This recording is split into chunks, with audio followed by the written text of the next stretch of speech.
You're with the news today, your primetime destination news. Newsmakers talking points. The big talking point tonight, a day after that horrific, tragic terror attack in the Kashmir Valley. The big question, how do we stop Pak-sponsored terror? What next?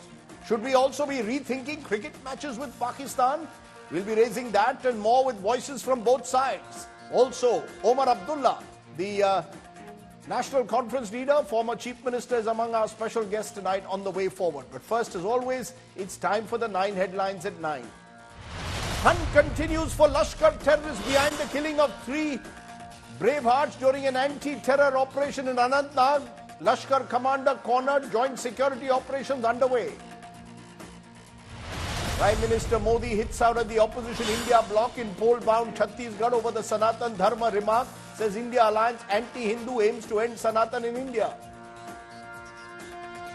A day after Centre releases special Parliament session agenda, Trinamool Congress and Congress claim the government is hiding the true session agenda, vows to oppose the contentious CEC bill in Parliament. India alliance sparks off controversy by announcing a list of 14 anchors they will boycott, accuses them of promoting hate speech. The BJP hits out, calls it anti-democratic. With eye on Mission 2024, Janasena Chief Pawan Kalyan announced an alliance with Chandrababu Naidu's Telugu Desam party, says will take down Jagan's YSRCP government together. Congress alleges media company run by Assam Chief Minister Hemanta Biswa Sarma's wife was granted grants under the Prime Minister Kisan Sampada scheme. Hemanta Sarma denies receiving any subsidy. Wife says she will sue Congress MP Gaurav Gogoi for defamation. Opposition says the Chief Minister must come clean. Top court hears plea challenging remission of 11 convicts in the Bilkis Bano gang rape case. Supreme Court to examine will convicts receive preferential treatment for remission. As Kerala ramps up measures amidst the Nipah outbreak, a 5-member central team sent to Kozhikode district to survey conditions. Karnataka and Tamil Nadu ramp up their vision. Private aircraft skids off Mumbai airport runway with 5 passengers and 3 crew members on board. No casualties reported, but all 8 hospitalized after sustaining injuries.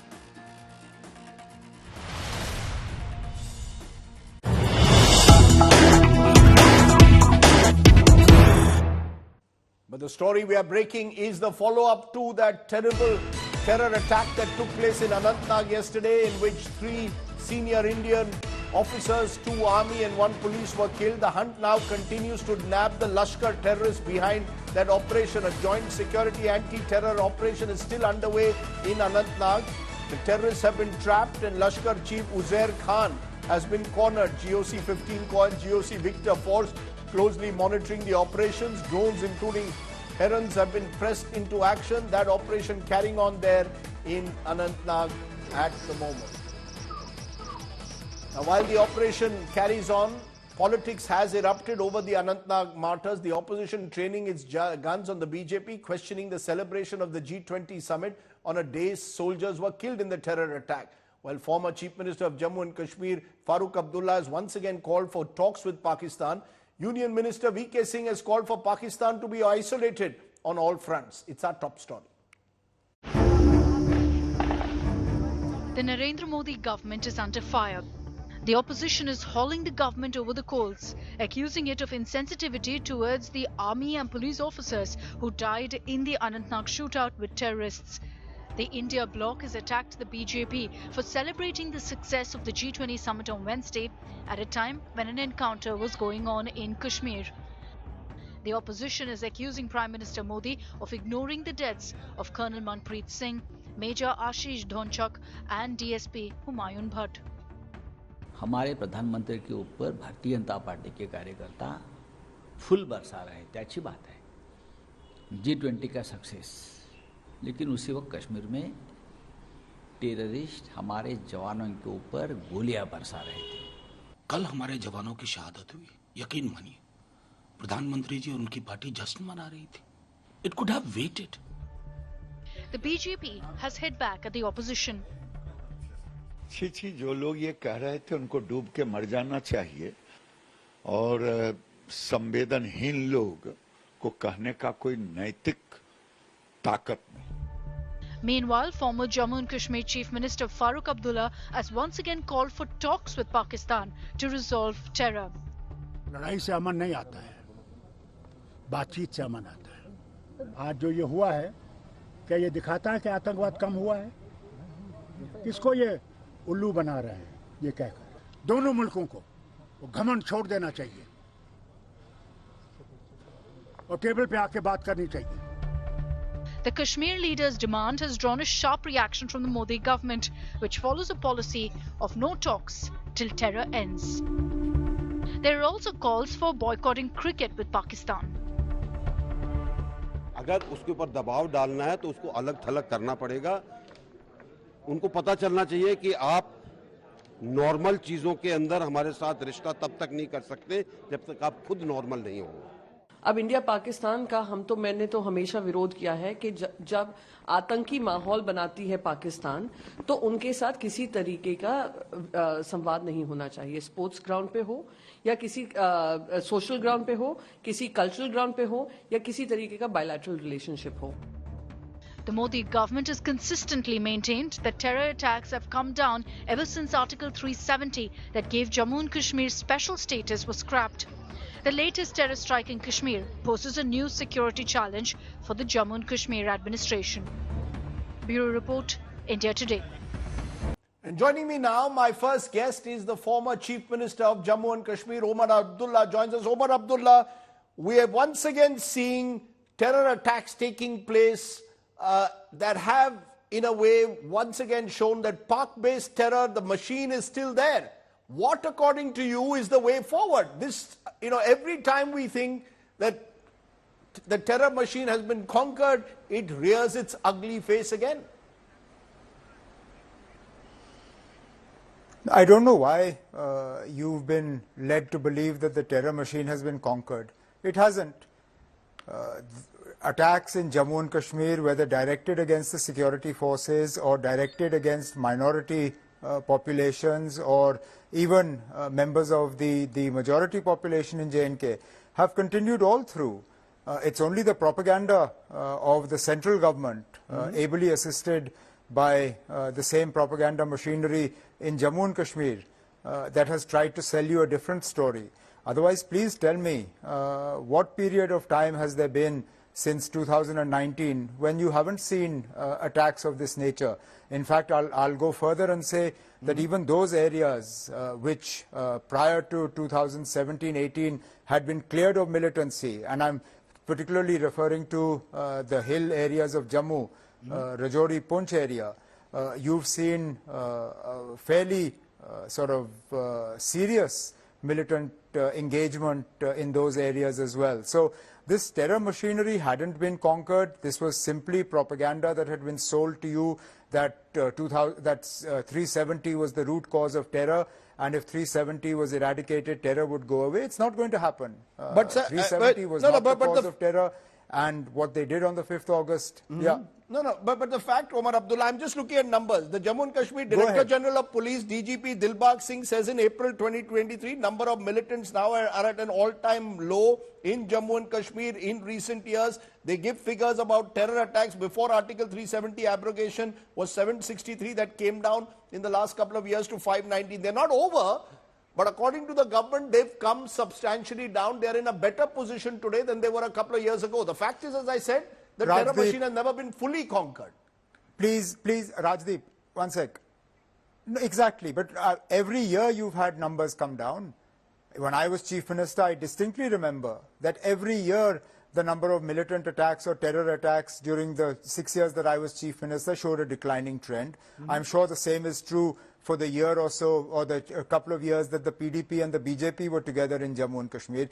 This declining trend of militancy is not a product of Article 370's removal. It has been a continuous feature of Jammu and Kashmir for the last, I would hazard, 15-20 years. So this selective use of data by the DGP to explain a miraculous improvement in the situation is simply that. It's fudging numbers. Now, the fact that you lost 3 senior uniformed personnel in the attack or in the encounter yesterday in Kokernag, a colonel, Do you remember when the last time was that we lost a colonel of the Indian Army in a militant encounter? I think it was easily about 3 or 4 years ago, along with a major and a DYSP of the police in the same encounter. I don't remember an encounter in which we lost such senior personnel in one particular incident. So, I mean, things, if anything, are showing a worsening trend, not an improving trend. Yes, the number of incidents may be less, but the severity of the incidents are more. No, you had an incident in Rajouri a few months ago in which an army truck was attacked, and you lost, I think, if I'm not mistaken, 7 personnel. But you see, Omar Abdullah, while the statistics will be questioned by both sides, saying whether terrorism has been brought under control, what is clear is that there is a huge problem still from across the border. Pakistan still sends its terrorists from across the border. My question to you, what if you were there today, what would you do differently? Let's be clear, there is now an administration in Jammu and Kashmir which is very closely linked with the center. I want to know, if you were in charge, what would you do differently, given the fact that this terror machine has existed and done high-profile targets when you were in power, when your father was in power, when Mufti Saab was in power, and now even after the abrogation of Article 370? Well, the one thing I do differently is I wouldn't sell you a dream. I wouldn't sell you lies. I wouldn't tell you that the situation is improving by showing you a G20 or a Miss World or a Miss Universe or whoever it was who came and met the Lieutenant Governor. I wouldn't sell you lies in the form of tourist numbers and tell you everything is great when I know for a fact it isn't. I would acknowledge that we have a problem on the ground and a problem that needs to be solved.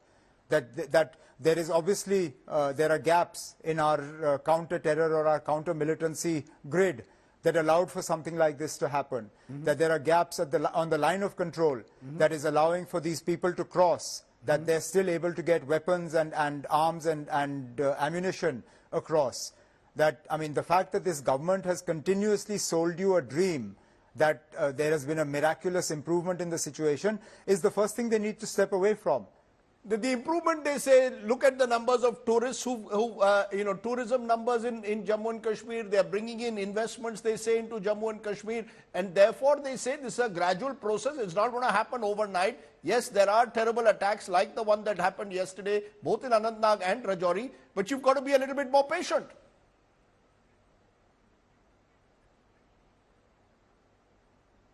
So then they're happy to accept these sort of attacks, and life will go on. They'll still sell us propaganda.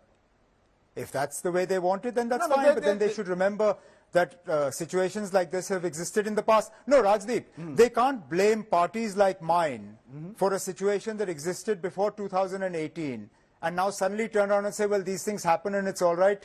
The situation will improve gradually. No lesser person than the Home Minister of India held my party and another regional party responsible for, I think he said, 40,000 deaths. Now, if we were responsible for those deaths, in which, sadly, my own political party members, my family members, friends and others are included in that statistic that was used, then who is responsible for the deaths today? Because if Pakistan is responsible for those that are being killed in the attacks today, was Pakistan not responsible for those that were killed when we were in office? How is it possible that I am responsible or my party is responsible for the deaths that took place when we were in office, yet suddenly only Pakistan is responsible for the deaths that take place now? You can't play with numbers when it suits you. I mean, Pakistan needs to come on board. Pakistan needs to accept that we have concerns with the way in which terror is exported from there. I've always said that dialogue is the way forward, but for dialogue to start, a suitable situation and a conducive environment has to be built for that dialogue, and the onus for that does not lie with India. The onus to create an environment for that dialogue lies more with Pakistan, because they haven't done enough to address our concerns. So time and again we keep saying that Pakistan needs to address the concerns that India has with regard to violence in Jammu and Kashmir, with regard to the way in which these attacks take place. They need to create an environment that is conducive for people like us to be able to push for a dialogue. You know, because your father and your National Conference leader and MP Farooq Abdullah has been quoted as saying today only India-Pakistan talks can resolve the Kashmir issue. That militancy has not ended, while the government says militancy is now over. Peace cannot be achieved through a fight. It can come only through talks. Now, it's all very well to say peace can come only through talks, but there have been attempts over the last 20-25 years with Pakistan. None of them have worked. Therefore, there's a sense of anger, fatigue. You will appreciate the anger that exists in Kashmir Valley, in India, the manner in which these, Pakistan continues to send terrorists across the border. What do you talk with when the country continues to export terror? Which is why, if you remember what I said not more than 2 minutes ago, Pakistan needs to take adequate steps to create an environment conducive for dialogue. I'm the first person who will tell you today that these sort of attacks do not help the process of dialogue. A dialogue is not possible in an environment like this. I'm not living in a fool's paradise wherein that we will continue to see attacks like this and somehow miraculously a dialogue will take place. But please also see that the heavy-handed use of force, particularly, let's say, in the aftermath of Pulwama, wherein we went across and destroyed, or at least we said we destroyed terror camps and killed a certain number of terrorists across the line of control. That was supposed to have had an immediate impact on ending attacks like this, but it hasn't happened either. So you tell me, dialogue hasn't worked, cross-LOC surgical strikes haven't worked, the heavy hand hasn't worked, governor's rule in Jammu and Kashmir clearly hasn't worked either. So please tell me, then what is working? You know, I'm in a way, therefore, going to give you a final word from you. Do you believe, therefore, that this is an opportunity for the government opposition to speak in one voice? These are brave hearts of the country, Jammu and Kashmir police, Indian army, all suffering as a result. Can we see, at least forget about a dialogue with Pakistan, a dialogue within this country to ensure that you all have a common approach to tackling terror? Rajdeep, the onus for a dialogue like that rests only with the government. We can't initiate a dialogue like that. And hardly a few hours ago, you had the Prime Minister attacking the opposition bloc, the India bloc, in the strongest possible terms. So while I would like to say yes, we would like to work with the government of India to ensure that a situation like this doesn't continue, the onus to have a dialogue like that, to bring the opposition on board, to have us talking in one voice. I mean, today, sadly, condemnation of this attack has been stronger from opposition parties than it has from the government. The government hasn't been as critical of what has happened in Jammu and Kashmir as the opposition parties have been. I think that is tragic as well. Okay. Let me leave it there, Omar Abdullah. You've made your point. You made it strongly. And I hope that someone is listening, and you need a dialogue at the end of the day, at least within this country, to ensure complete consensus on how we fight this terror machine. Thank you very much for joining me here at the top of the news today. Omar Abdullah, the former Chief Minister of Jammu and Kashmir. The fact of the human tragedy involved. Remember, 3 Indian bravehearts, a colonel, a major, a DYSP, lost their lives in that encounter in Jammu and Kashmir. Their losses are not the first of such senior officers, but they also show how the war against terror is taking the lives of our bravehearts for now several years. Tonight's report on these bravehearts and their tragedy as they laid their lives in the line of fire for their country.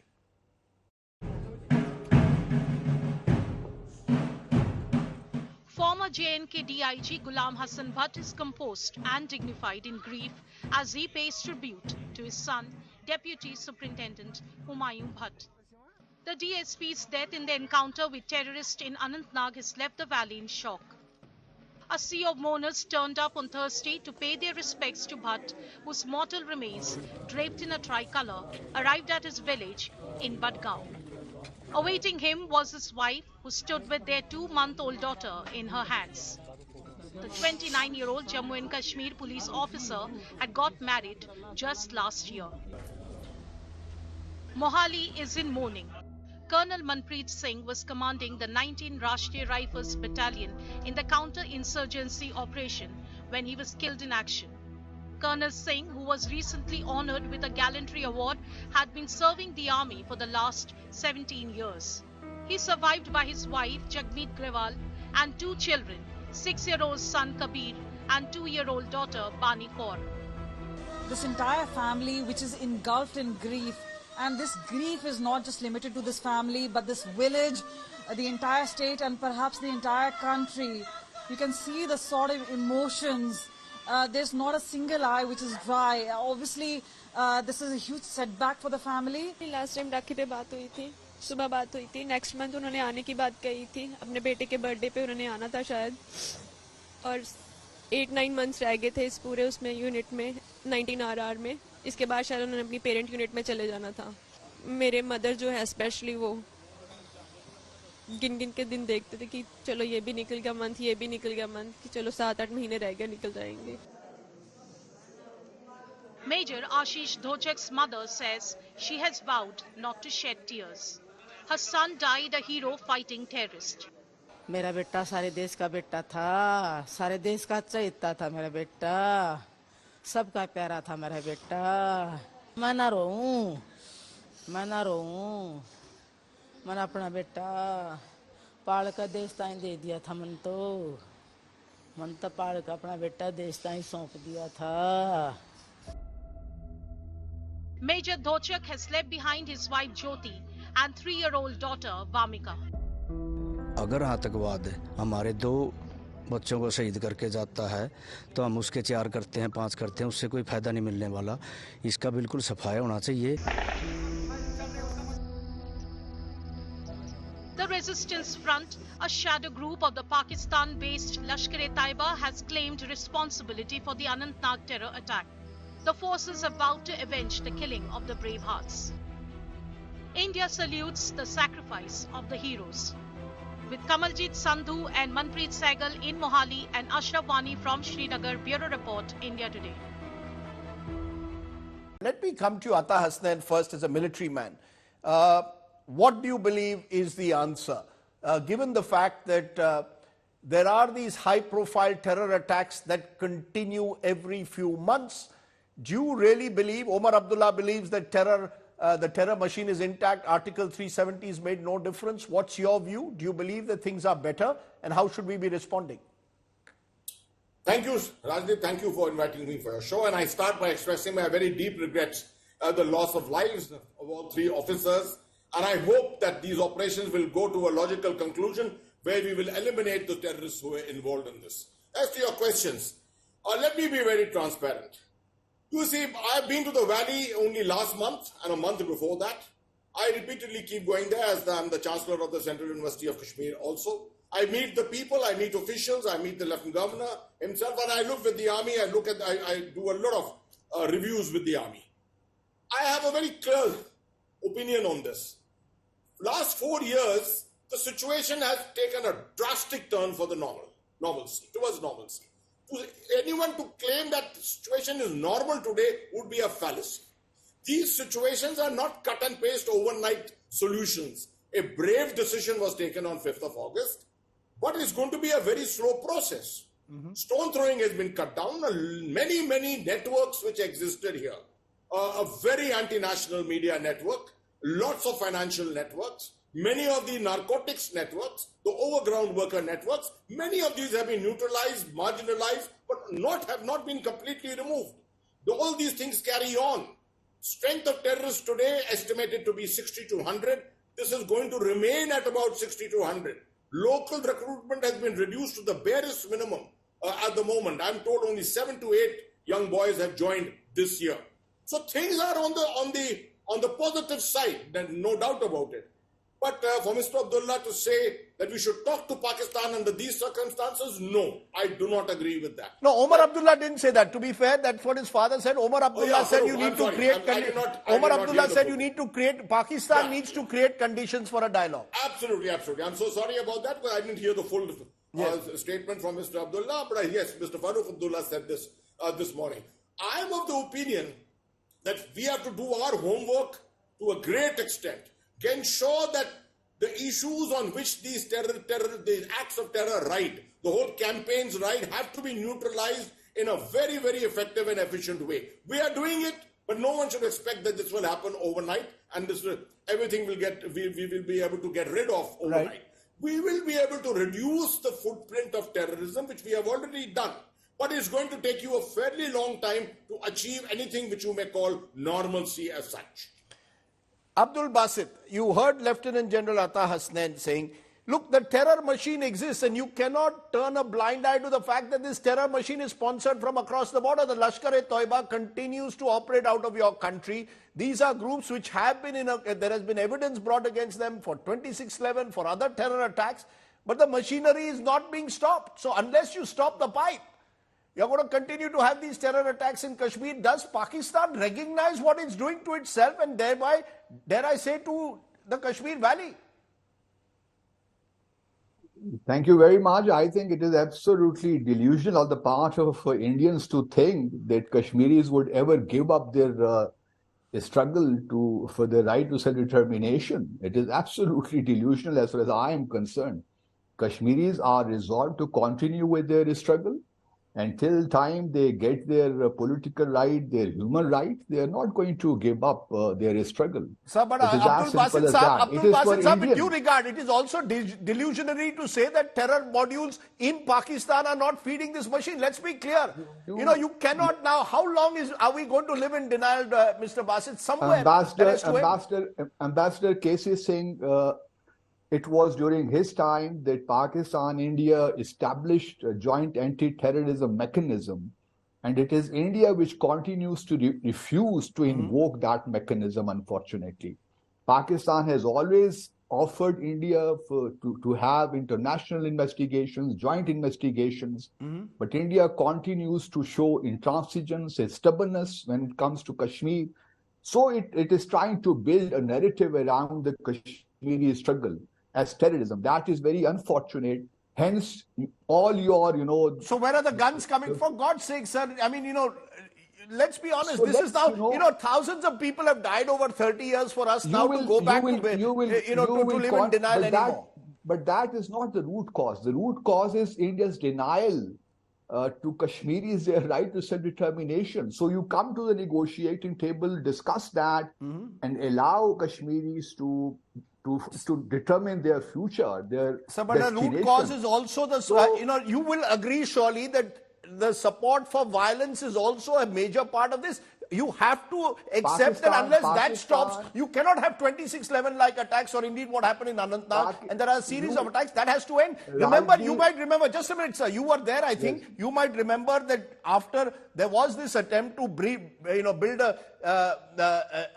to reach out to Pakistan, Prime Minister Modi met then Prime Minister Nawaz Sharif in December 2015. What did we get after that? Pathankot and Uri. How do you then trust a country which is unwilling to stop its terror machine? So what happened after Pathankot? Pakistan, unfortunately, unnecessarily registered an FIR in Pakistan. Then our SIT went to India on a very weak terms of reference. India did not even allow our team to investigate properly, cross-examine or cross-question the people, the witnesses. So you did not really cooperate. Even in the Mumbai attack trial, India is kind of procrastinating and prevaricating. India is not cooperating with Basit Pakistan. Saab, you know whether it's Pathankot or Mumbai. Sir, as I said, it's time now to get out of this mood of denial. Casey Singh, you want to respond to what you're hearing from Abdul Basit? Is this the standard Pakistan position that hasn't changed, or do you see any difference at all? Rajdeep, I think the difference is, this is a very critical period because the Pakistan army is extremely strong at the moment. There's a caretaker government since August 9. And Pakistani army and the outgoing coalition of the PPP and PMLN, they are trying their best to keep Imran Khan out. There's a serious political struggle going on within Pakistan. We're trying to use all their means, including the Pakistan Election Commission, to make sure that PTI does not come out. Because if Imran Khan comes in with all his various other negatives, there is one force that fears him the most, that's the Pakistani army. Therefore, this is a period where the army is really strong. The PDM, the Pakistan Democratic Movement Coalition, which has now gone out, they have passed various laws giving much more power to the Pakistani army. Pakistani military courts can try civilians now. So there are various things, various concessions made to them. And when this internal struggle is going on in Pakistan, and there's no clarity whether elections will be held in November or they'll get postponed to March, the Pakistani army at that stage gets much greater leeway. And I think this is a signal. This is not a normal encounter. This is what I tweeted today. For a commanding officer, his deputy and a deputy superintendent to be killed is not a normal encounter. And I think Jalal Hasnain will know more about that. This to me looks like an ambush, which is very seriously planned. Let me get this clear. Are you saying domestic conditions in Pakistan are propelling the Pakistani army to turn their attention once again to funding and fueling the terror machine? Well, we can't deny that. And obviously, because this is a very well-planned operation in which the targeting of a commanding officer, look, enough focus is not being brought on that. It's not a normal encounter. It's the targeting of the commanding officer of a battalion which is operating there, and of a very senior officer with him, as well as the deputy. So it was a military police operation. And to have only officers directly targeted means it's a very well-planned operation. It's meant to provoke. And don't forget, those who are in Islamabad, they'll be seeing that President Xi didn't come here, the Chinese are sulking. They would like this policy of the Union government, Indian Union government, to be challenged, which said that, look, we've taken care of all the militancy. We always told you it was only Article 370. And now that we got rid of that, look, there is no militancy. There are even, such arguments, when we keep making such arguments, we are inviting a challenge like this. Because nowhere in the world, even General Hasnain said, 60, 70 militants will still continue. Nowhere in the world can you just by military and security forces take care of militancy. You have to revive the political forces in the valley. You have to finally address the question of the statehood of Jammu and Kashmir. In fact, there is no channel which is going to open up with Pakistan or with at all, because their precondition is that we want to know, what was done when Article 370 went, whether that's going to be rolled back or not. So to put that in deep freeze and say we've taken care of the Kashmir problem, I think the Pakistani army is now challenging that. General Hasnain, do you believe that the Pakistani army, in a way, is seeking to once again establish its control both over the civilian leadership within Pakistan, where there is an element of chaos, and indeed send a message across the border that we are not going to, if India thinks that we've got the better of terrorism, we will continue to pour in terrorists, or we will continue to fund local militias at times? See, Rajdeep, I would agree with what Mr. K.C. Singh has said in the first part of his statement. There's no doubt that the Pakistan army is all strong at the moment and getting stronger by the day. I'm sure Mr. Abdul Basit will be very humored by this, because he is not going to believe what I'm going to be saying. Right? There is no doubt about it. There's a huge struggle going on. But what is happening in Kashmir is based upon an ecosystem established over the last 34 years by Pakistan. And in denial, complete. That's a weapon which Pakistan has used against us very, very effectively. Diplomatically, denial under any circumstances. Right? But this ecosystem has functioned and remained there. Even today, yesterday when this operation happened, I don't believe this operation was a direct, got a kind of a contact or a direct energized operation from the Pakistan side immediately. It was something which was supported by the Pakistan ecosystem. We had good intelligence. We went in there. The officers were leading right from the front, which is what usually happens here. But it was a chance encounter which led to all three officers coming under fire together. Now that is the bare truth which I can tell you what exactly has happened. But on the ground, that ecosystem which I spoke about is Pakistan supported. And we have to get rid of it. The Pakistan army, as it gets stronger by the day, continues to strengthen that ecosystem. It's a fight which is all of government. It's not just the army and the police against the terrorists. It's the all of government. And this is the work which is in progress at the moment. I've met the Lieutenant Governor a number of times. I find he's very strong in his development agenda, etc., the outreach to the people. And I would like to tell Mr. Abdul Basit that 60, 70 terrorists don't make up the opinion of 6 million Kashmiris. Right? It doesn't make up the opinion of 6 million Kashmiris. There are lots and lots of very patriotic, nationalistic Kashmiris who exist there in our state.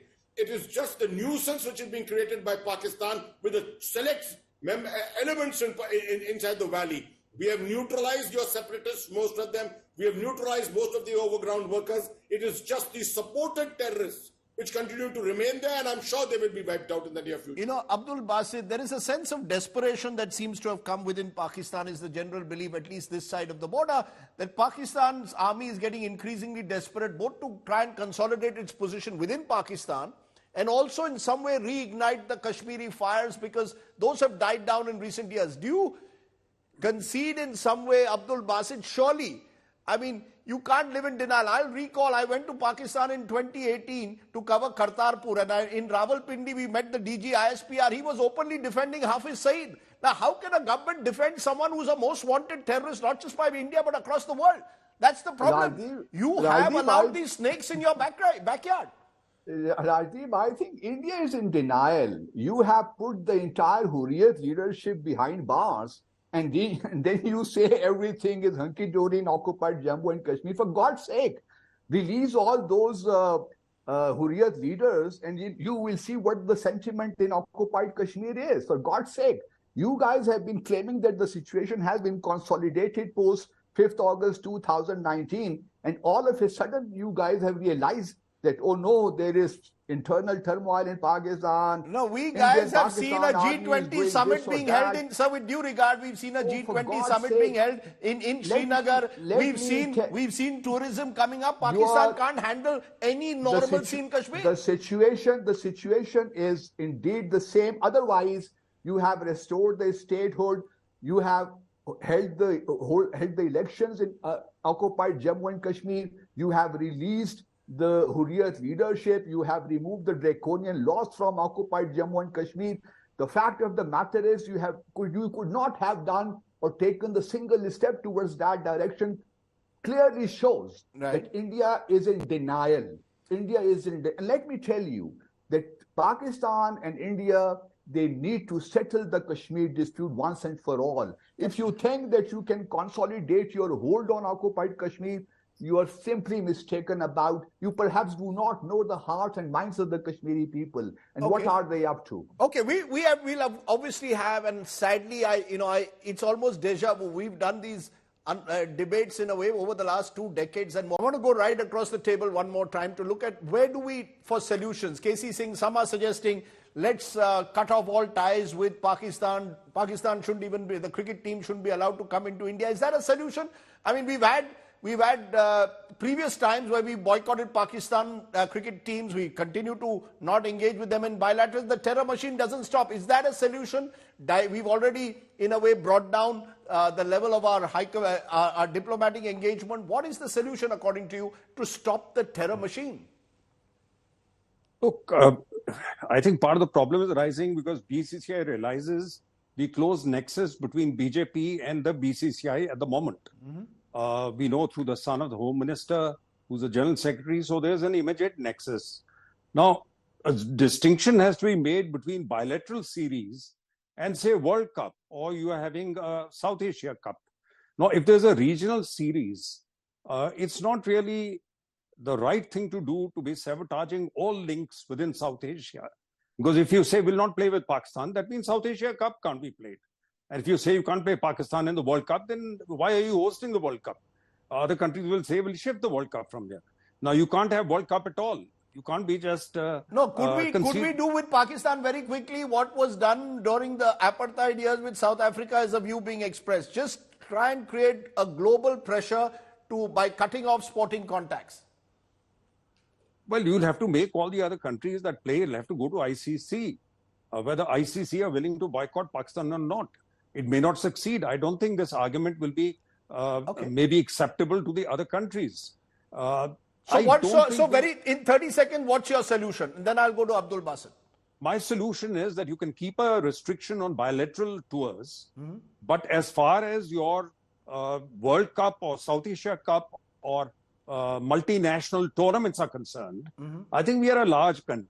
We should, when your sporting link should not be affected by your political relations with one of the members. Okay. Abdul Basit, diplomatic relations have been downgraded. The two countries don't even have a high commissioner in each other's country. Is there a solution beyond denial, sir? Beyond denial, is there a solution that you're going to offer me? I'm already getting people on my Twitter line saying you've invited the hardliner Abdul Basit only to target India. No, solution to what? Solution to our bilateral relations? Solution to violence. Solution to violence which has killed thousands of innocents. For God's sake, Mr. Basit, thousands of Kashmiri innocents have died. You claim to stand for Kashmiris. The maximum people who have died in Kashmir, sir, are Kashmiris. You claim that you'll stand for Kashmir, sir, and you'll have killed Kashmiris using the terror machine? This is what I'm trying to submit. Unless India dispenses with its stubbornness and settles the Jammu and Kashmir dispute in accordance with the aspirations of the people of Kashmir, how can you think the Kashmiris would just give in or give up? As I told you earlier, sir, it cannot be done with a gun. Sir, nobody, sir, you may have heard Omar Abdullah. Omar Abdullah said Pakistan needs to create conditions for a dialogue. India is open for a dialogue, but you can't do it with a gun. You can't be supporting the Lashkar-e-Taiba. I find it bizarre, Rajdeep, that India takes illegal unilateral steps on 5th August 2019 contrary to UN Security Council resolutions against similar agreements. Kashmir is an integral part of India's stand. They took that decision. You can argue about it, but that's the reality. You take decisions for Pakistan-occupied Kashmir. For God, no, this is what the problem is. This is what the problem is. You guys are in denial. Please get out of that situation. Otherwise, we will continue being. Sir, for you to, sir, come on, sir, for you, sir, go and tell that you are in denial to the innocents who have died, sir, over the multiple terror attacks that have taken place in country. You and I lost friends in 26/11. Go and tell their parents, sir. Go and tell their parents that you are in denial. Terror is also taking place in Pakistan, and we all know where the links are, unfortunately. Kulbhushan Jadhav was arrested in Pakistan. You all know that. So it's a bilateral issue. For us, we also are suffering because of the terrorism. Okay, sir, Pakistan. Okay, you're saying, Atta Hasnainji, you've heard the Pakistan view. What's your final comment? What's the solution? What is it that, we have all lost friends. I'm sure you've lost many more colleagues, battling in the line of fire. Kashmiris have sacrificed their lives. J&K police officers have lost their lives. Do you have a solution when you hear the Pakistani viewpoint? Is cricket the soft option? Not at all, Rajdeep. Somehow I feel very awkward to be watching a match on the 17th, the final between India and Pakistan, most likely, being played out and people cheering for each other, just when we have lost 3 of our brave hearts in an operation 2 days before that. This is the kind of bizarre thing which goes on. I think under the circumstances today, the options before the government of India is to actually cut off all relations with Pakistan. Forget about sporting relations. As it is, we don't have trade ties. Let's cut off all relations. But if it comes to any kind of a compromise, we are already not playing bilaterally with Pakistan at all. If we need not play with them in multilateral competitions, etc. But we must remember the fact, we are also together in the SCO. We are also together in the United Nations. So we'll have to probably deny that aspect. Mr. K.C. Singh will probably be able to comment better. Multilaterally, wherever Pakistan and India are sitting together, we will have to make sure that either Pakistan is not there or we are not there. The same will happen to the SCO or any other multilateral setup. So that may be an aspect which we will have to look at. But at the end of the day, Government of India will take the decision, and I'm sure they will take the right decision. Okay. Let me turn from there to a story that should concern all of us, because the Opposition India Alliance today released a list of 14 prominent TV news anchors from television channels that it has blacklisted. The list, which contains some of my own colleagues here at the India Today group, comprise anchors on whose shows the India Alliance party says they will not send spokespersons for debates or discussions. The decision comes after the Opposition Alliance's first coordination committee meeting was chaired on Wednesday. The ban raises the question, and it's a question that must be raised. Should we be encouraging public boycotts of specific anchors? Is that really the way you want to take any kind of dialogue forward? Political parties have every right not to appear on a show or a channel. But isn't an official boycott of individuals an ominous sign for democracy? It's something to think about. An official boycott smacks of abuse of power is not a democratic device. You can name, shame, call out, denounce. Listing and officially boycotting individual anchors paves the way for equal and opposite state action. To me, it is something that is not done. Think about it. Now, today I want to go to a story which brings back some memories of being a teenager in Mumbai. As a teenager, one of the restaurants we went to was a street food restaurant called Bade Mian. Over the years, Bade Mian became a big restaurant from a street food stall. Today, after raids by the Food and Drugs Administration that allegedly found cockroaches and rats in the eatery's kitchen, Bade Mian has closed down. It could well mark the end of an era when it comes to Mumbai street food. Take a look. South Mumbai's famous 76-year-old kebab joint, Bade Mian, is sealed after raids by officials of Maharashtra's Food and Drugs Administration. Officials claim the raids were conducted after getting complaints on hygiene. हमने आज दोपहर में यहाँ पे एक मुहिम के अंतर्गत इंस्पेक्शन के लिए हम विजिलेंस की टीम और हमारे लोकल ऑफिसर यहाँ के आए थे। तो जो सेंट्रल किचन का इंस्पेक्शन करने के बाद हमें पता चला कि ये विदाउट लाइसेंस है और यहाँ पे कॉकरोचेस और रैट्स का और इधर अदर इंसेक्ट्स का बहुत बड़े पैमाने पे हमें दिखाई दिए। बाकी अनहाइजेनिक कंडीशन वगैरह ये था। FDA officials also claim that the restaurant did not have a license from the Food Safety and Standards Authority of India. जो फूड लाइसेंस है, food safety and standards act के अंतर्गत जो फूड लाइसेंस इशू किया जाता है, जिसके वो प्राप्त होने के बाद ही कोई भी फूड बिजनेस कर सकता है। तो उनके यहाँ पे दोनों सेंट्रल किचन और ये यहाँ पे फूड लाइसेंस ही नहीं है और ये जो आउटलेट है यहाँ पे भी फूड लाइसेंस नहीं है। जैसे हमारे पास इन्होंने बताया साहब ने कि आपके पास ये वाला एफडीआई का लाइसेंस नहीं है, उसके लिए हमने अप्लाई किया है और बाकी हमारे पास लाइसेंस है गुमास्ता के हैं और बाकी हेल्थ के डिपार्टमेंट के लाइसेंस है, बाकी बीएमसी के सारे लाइसेंस हैं हमारे पास। खाली एक एफडीआई का लाइसेंस हमारे पास अभी रिन्यूअल में है। While the iconic restaurant, which is also a tourist attraction in Kolaba, is closed, other eateries in Mumbai are also under scanner. With Dipesh Tripathi in Mumbai, Bureau Report, India Today.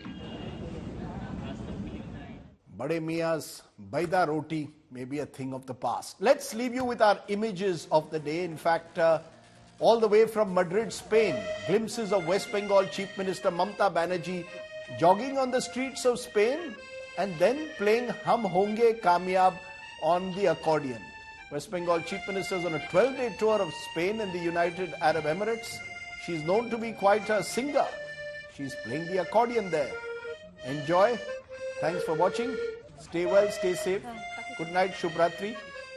Jai Hind, Namaskar. But our second image of the day, as our producer reminds me, comes from Mumbai, where a private plane skidded off the runway and crashed while trying to land amidst heavy rain at Mumbai airport. 8 members, including 1 crew member, 5 passengers sustained injuries, are hospitalized but reportedly out of danger.